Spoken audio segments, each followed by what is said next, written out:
22. So out of 1,800 from 2011 up to present. Kani siya na year, kato nga time, ang on-process na lang, ang waiting, pero kani na-receive na ni. So all in all, halos lahat nakaka-receive. Minsan lang kasi may mga problema, may mga ma-denied due to incomplete or late submission. So wag niyo po antayin, umabot or lumampas ng 30 days bago mo magpahibalo sa Red Cross. So kung naamay na disgrasya, inform dayon sa Red Cross kaya para tagaan mo mga documents unsay dapat i-comply kaya para maanam-anam na o ma-supervise mo ni Red Cross sa inyong mga documents kay usahay kasagaran problema dira ang mga resibo.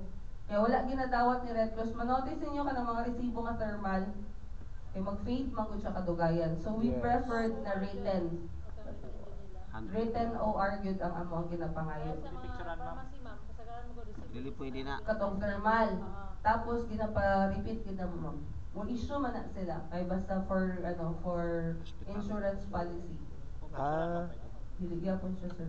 Pari-write gid na siya namo. Kaya naaman na sila katong written OR gyapon tumano-mano.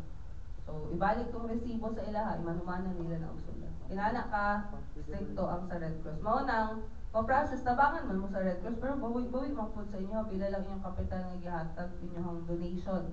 Form of donation kay Red Cross.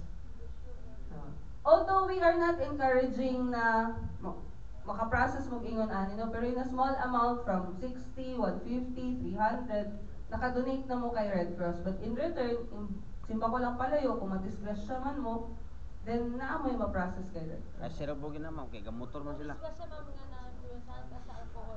Kana lang.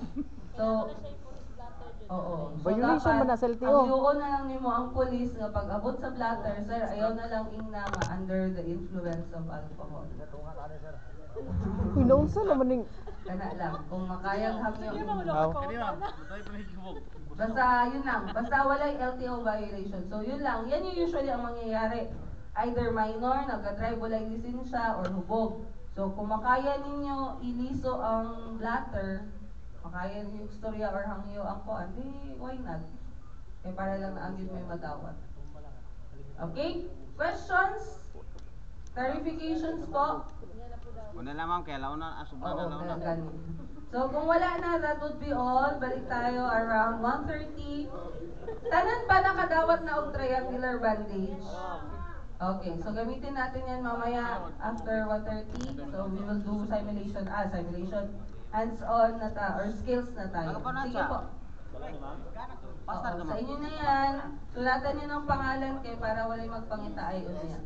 So that would be all. See you this afternoon. Thank you ma'am. So kita tayo mga 1 hour now ma'am. Wala ka dapat og triangular.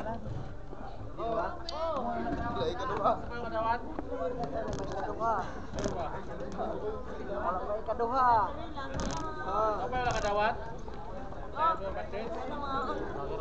Nakaibaon.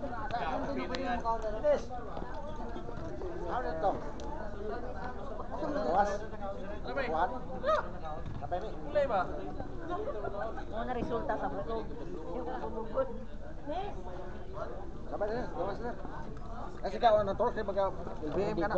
Ayaw nang kan ha kay balo na kaasa pati hatag nimo. Mabili na sir oh. Uy, ayun na ninyo kuha ah. Wag yun, grabe na sa kawatan nila no. Sobra nang kayo oras. Gahi na yung kaya.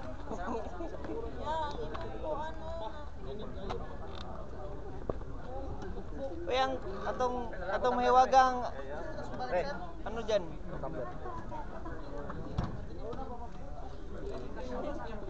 Balik ko na ra.